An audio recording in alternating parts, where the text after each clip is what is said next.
The next topic is series solution of Legendre differential equation. This equation is given by 1 minus x square into d square y by dx square minus 2x dy by dx plus n into n plus 1 into y equal to 0. Now, to solve this particular equation, we use power series solution method. We have already seen how do we solve this type of differential equations by using power series solution method. So power series solution method is used when a differential equation is of the form p naught of x d square y by dx square plus p1 of x dy by dx plus p2 of x into y equal to 0, where p naught of x is not equal to 0 when x is equal to 0. Now here p naught of x is nothing but 1 minus x square. So what will be p naught of 0? It will be equal to 1 minus 0 square, which is equal to 1, and it's not equal to 0. So we can find the power series solution for this differential equation. So we assume that the solution for this differential equation will be in the form y equal to summation r from 0 to infinity ar x to the power r. So if you expand this summation, you should get a0 plus a1x plus a2x square plus a3x cube and so on. Now, if you substitute this value for y, that is y is equal to summation r from 0 to infinity ar x power r, then you can immediately get the values of dy by dx and d square y by dx square. First, by differentiating this term with respect to x, so I get summation r from 0 to infinity, ar is constant, differentiation of x power r is r x power r minus 1, and d square y by dx square is summation r from 0 to infinity, r is constant here, ar is a constant, differentiation of x power r minus 1 is r minus 1 into x power r minus 2. So now you can put this value of y dy by dx and d square y by dx square in the given equation. So when you do that, this equation changes to the form 1 minus x square summation r from 0 to infinity r into r minus 1 ar x power r minus 2 minus 2x summation r from 0 to infinity r ar into x power r minus 1 plus n into n plus 1 into summation r from 0 to infinity ar into x power r, and that's equal to 0. Now this equation can be simplified. So what we do here is, first we multiply this one with this summation, so we get the same term over here, that is exactly this summation is copied over here, minus take this term of x square and multiply it with this summation, so x square can be taken inside the summation. So this term of x becomes x power r minus 2 multiplied with x square, so it becomes x power r. The rest of the terms will remain as it is. Minus, look at this term over here, 2x is taken inside, so it becomes 2 into r remains as it is, x power r minus 1 multiplied with x, it becomes x power r, plus n into n plus 1 into the same summation r from 0 to infinity ar x power r, that's equal to 0. Now in case of power series method, to get the next step, what we have to calculate is, we have to find the values of a0, a1, and after getting these values, we have to calculate the remaining coefficients, that is a2, a3, a4, etc. in terms of a0 and a1. So first of all, we should know how to get the values of a0 and a1. So what we do is, in this summation, we take the least power term of x and equate that to 0. So if you do that, we can get the least power coefficient or power of x term from the first summation over here, because you can see that right now the power term of x here is x power r minus 2, which is lesser when compared to these terms over here. Now here you have x power r minus 2. Suppose you put r value here as 0. Then this term becomes what? X power 0 minus 2. So if you get the coefficient of x power minus 2, you can get to know what is the value of a0. So what will be the coefficient of x power minus 2? It will be a naught, and here you get 0, here you get 0 minus 1, which is minus 1. So you have to equate that to 0 to get the value of a naught. So the coefficient of x power minus 2 is nothing but 0, 0 minus 1 is minus 1 into a naught, and we equate that to 0. We say that this term here becomes 0 because of the first term of 0 over here and not because of a naught, which says that a naught need not be 0.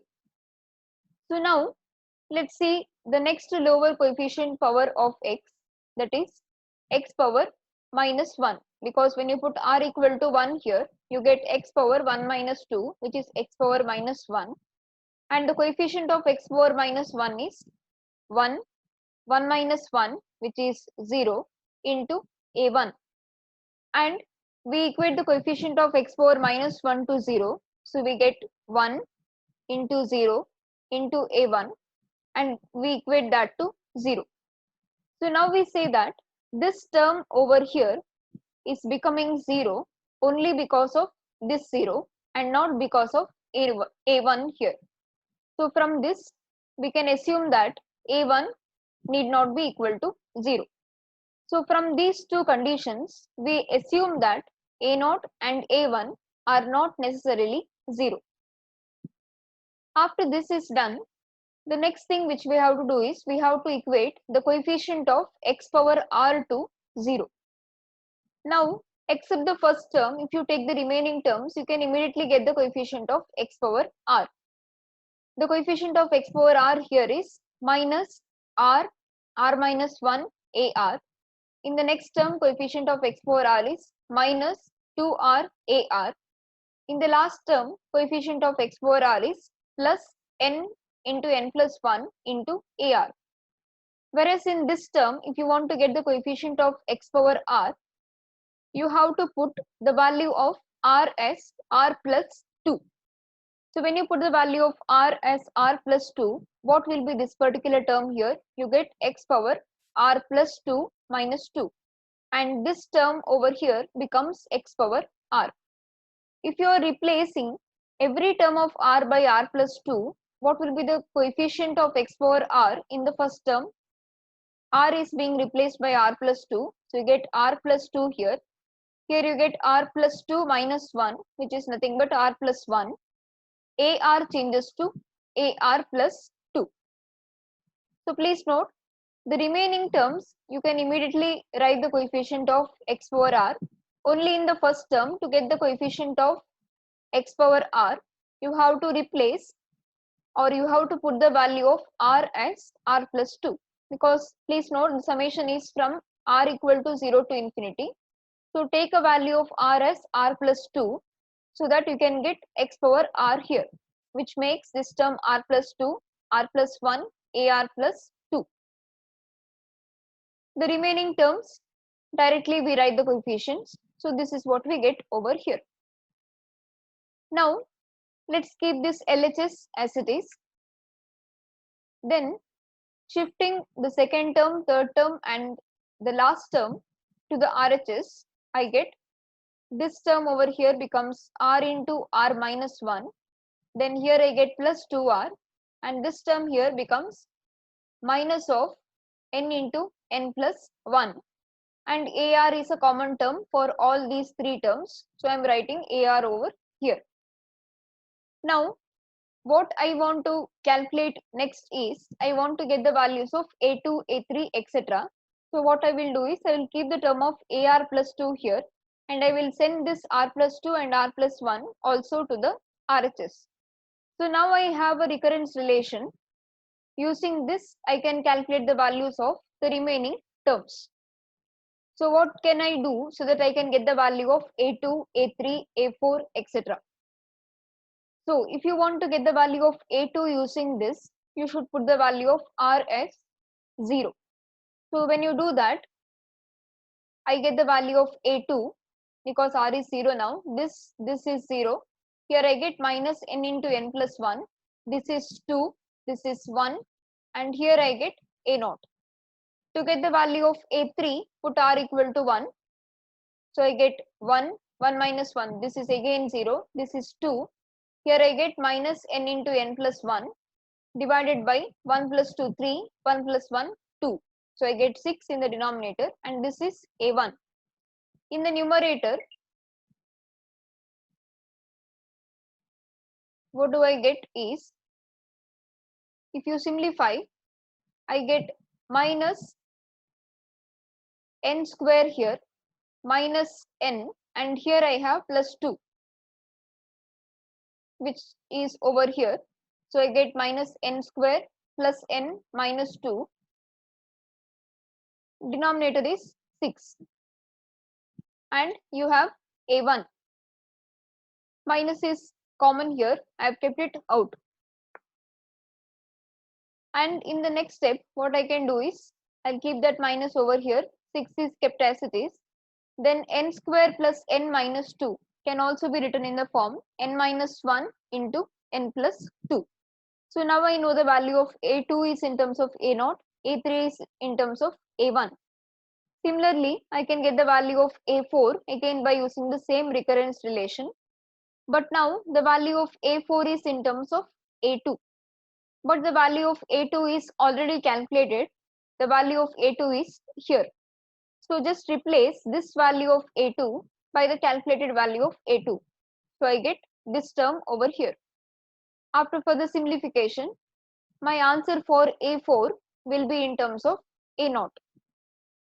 Similarly, I can get the value of a5 and the answer for a5 is in terms of a3.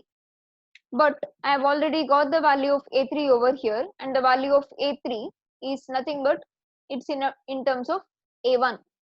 So replace this value of a3 by the calculated value, put that here, simplify, then you will get the value of a5 in terms of a1. So right now what I have is the terms of a, which has got even subscripts here, that is a2, a4. Further, if you calculate a6, all those terms will be in terms of a0, and the terms of the form a3, a5, say a7, etc., that is terms of a which has got odd subscripts, all those terms will be expressed in terms of a1. So now we have the values of the coefficients here.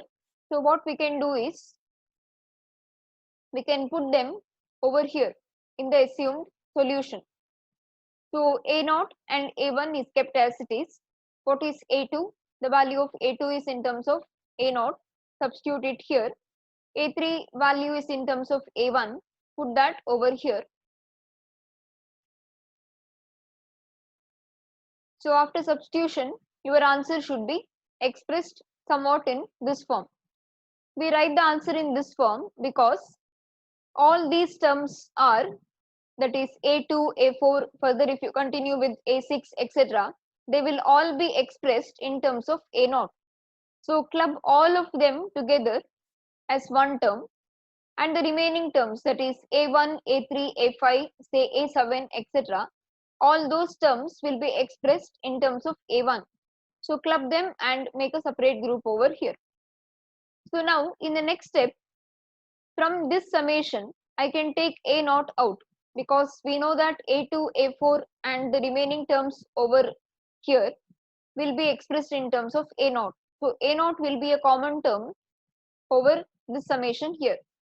So taking a0 out, I will get the summation in this form. That is, you have to put the value of a2 here, a4 here, and then take the value of a0 out and write the remaining summation. And similarly, in this case, a1 is present. After putting the values of a3, a5, a7, etc., everything will be expressed in terms of a1. So take a1 out from this summation. So this is what you should be getting over here. Now you can take this infinite series over here as u of x, and this infinite series over here as v of x. So what can we say about this value of y now? Y will be equal to a0 into, this is nothing but u of x, plus a1 into, this term is equal to v of x. So we can say that our required solution for y is equal to a naught into u of x plus a1 into v of x. This is the power series solution of Lejeun's differential equation.